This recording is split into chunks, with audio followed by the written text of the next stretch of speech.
Welcome to the TFO podcast, where guests get to give their thoughts, feelings, and opinions on a variety of subjects. This podcast is hosted by your very own Stacy Cook, and as always, sponsored by Fool's Guide Life Coaching. Follow me on all social media platforms. So give it up for our guest today. Help people understand what a promo is.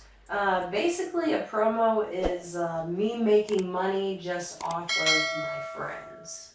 So, off of my following. So, I am, I guess, considered now like in the 2022 day terms, a social media influencer. So, I guess that is somebody who does have influence over different social media websites for one reason or another. So a lot of people do clothes and things like that. I am a social media influencer in an exotic network. So basically the people within my network are people who are doing what I would call them hustlers. They're new age people trying to make money. They run Airbnbs. They have exotic cars, dogs. They're doing crypto stock. They're working in the weed business. They're doing something like that. So basically, once my following got high enough, and people started seeing that a lot of people were like talking about me, mentioning me, or whatever. I was trending at that time. I was all over these people's pages for whatever reason, just from being out in California making funny videos, pretty much. Yeah. Silly videos. Right. I got these viral friends with wide neck, so like wide neck's viral because he's got like this huge neck and he knows it. I don't know how he got it. I don't know if he got it from prison. I don't know if he got it from working. I don't know if he worked his neck out. I don't know what happened, but dude's neck is huge. Okay, and it's like we just did videos, wide belly, wide necks, wide this, wide that, So we're just like doing funny, catchy things, going viral off of it.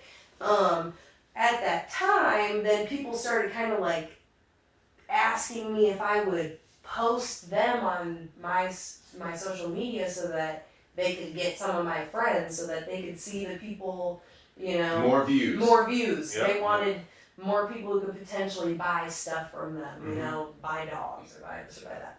And at first I was like, oh yeah, sure, I'm throwing people up on my page left and right. This person, and my friend Sean's like, how much money, when did you start doing this and how much money are you getting for this? I'm like, I'm just, tossing out favors, basically, to my following or whatever. And he's like, no, you don't do that. He's like, just delete it all. Stop where you're at and just delete it. He's like, don't post anything. You need to get a business plan together. So I'm like, okay, I don't, because at this time, this is very new for somebody in Illinois. They're not doing that stuff yet. It's very much a California, West Coast, East Coast thing. So I finally realized he's telling me, like, I made $10,000 a day off promos. I'm like, how? I just don't get it. And when I started kind of looking into the videos on YouTube and stuff about marketing, about how much does it actually cost to get an advertisement, get it in the news or get it even on TV or Snapchat even, a Snapchat advertisement. But then I realized that the difference, because I didn't really, realize, well, then why would these people just pay Snapchat and get a commercial, is that they're targeting a certain audience. Right. And so that's the difference between a promo and an advertisement. So an advertisement, if KFC wants to advertise, they send coupons to every single door around here. Right. We find that very non-effective. Yep. Because if I send you something for a $10,000 dog, you're going to laugh. Yeah, you're going to be like, I'm not buying that. First off, I don't want a damn dog, and I ain't buying that, And so it's like, there's no reason to even put the effort into it. Yeah, and then on top of that, it's like kind of like a, how would I say, like, not everybody, these are more businesses where it's like not everyone is going to be hip to it, kind of, and really needs to know about it, because once it becomes more of a mainstream business, it probably won't create as much money. Right, the more people get into it, then right, so we're the kind less of each person can make. keeping it in a circle, but trying to give you the most growth that you can throughout the people who are already involved. Right, right. So yeah, it's just about having reach. So yeah. Yeah. So somebody that wants to do one of these exotic ads comes to you and says, "Okay, I need a promo," and then they're going to pay you some money, and that what they get for that money is that you make a custom advertisement for them for whatever business it is that they're doing, right? And then you post it on your social media. Yeah. Yep. So there's tiers to that. Obviously, paid tiers, they start at $250 for 24 hours, and that would be on one platform. So they could pick like Snapchat or Instagram, something like that. If they want to do like 2 or 3, it goes up to like $500, $300 to $500 a day. But those people, they're gonna reach 10,000 people in their business in one day. So obviously, there's no. It's hard to say how effective a promotion is, just based on, it depends on what you're selling, what the price is. If somebody else who got a promo the same day had a better price, they might. All of those things kind of are.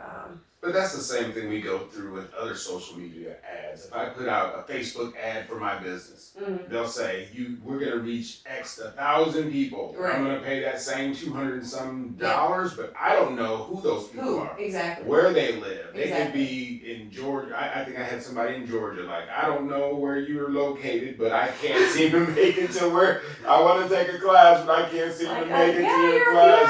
You just got to do it virtually. Well, I don't know how to do, so I think targeting a specific group is a good plan. I was kind of thinking it was more like a Super Bowl ad. Like, so for me, if I want to do a Super Bowl ad, I cannot afford that because it's millions of dollars. If I want to get my business on the Super Bowl, it's not going to happen.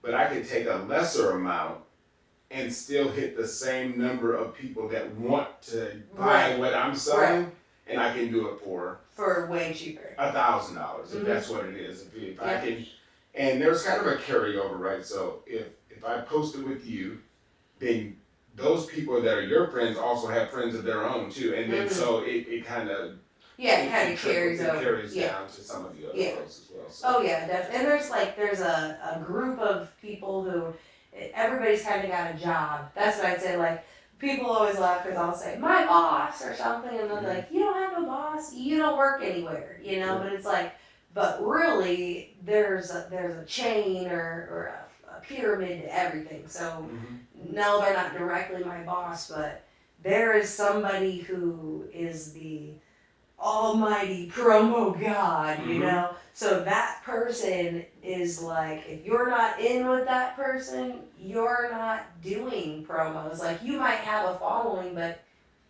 your name is gonna not be a reputable or verified name, because the community's gonna hear about it, obviously. So it's like, yeah, I do kind of have people that I hang around with, I guess, which is also like another bonus to the promoting thing. Is a lot of it is depending on how you work your network, you could be promoting your own business to death, and have workers and stuff working underneath you, and it would grow your business too, so that's kind of the way that I was taught through the other people, more hierarchy people that I've met over the years, I guess, have taught me. So to build a brand. Yeah, right. Yeah. So talk about the what I would call the indirect benefits of being in California and doing the social networking stuff, driving certain cars or doing certain activities. Like, talk about some of the things you get to do because you do that. Well, I guess so. in California, like when I get there, I have a car when I get there, so they pick me up at the airport, and it's probably gonna be something extra fancy.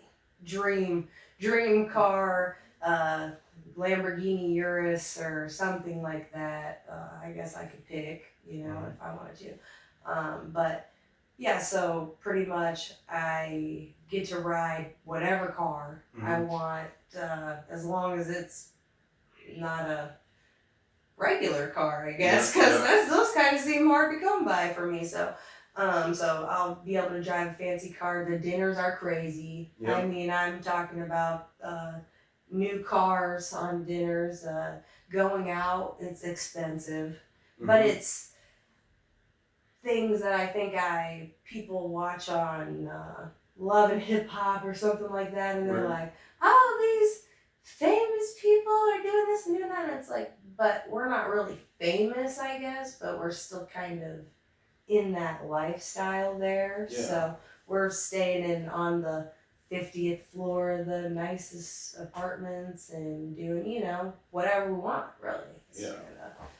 Meeting famous people, lots of rappers, a lot of rappers, a lot of singers. A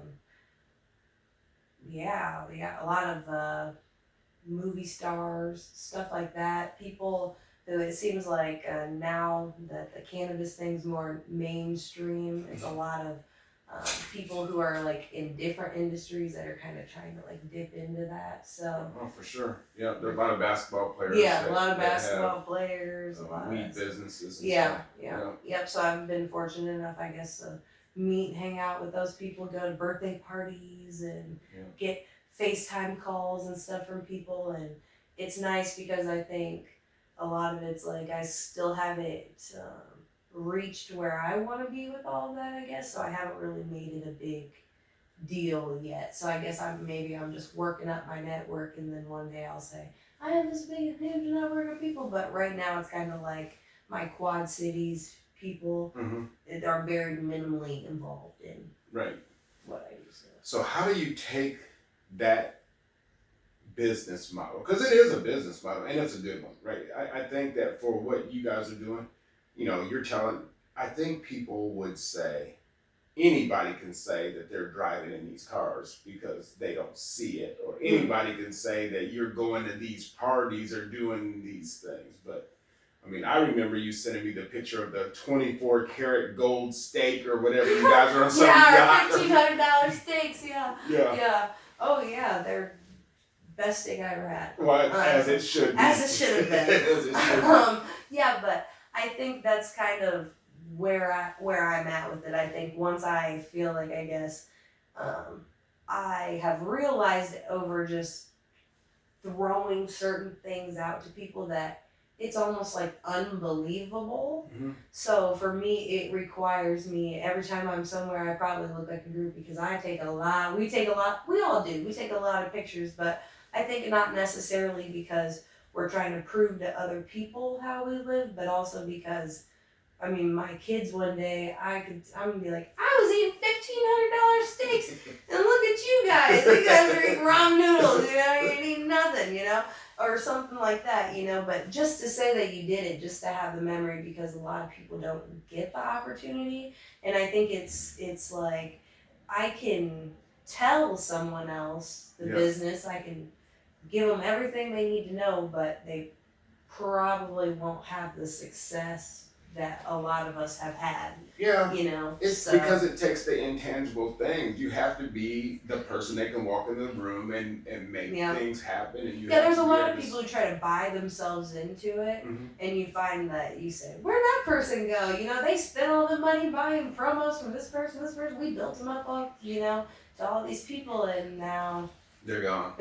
But that's because they couldn't sustain a business because nobody actually knew who they were. So,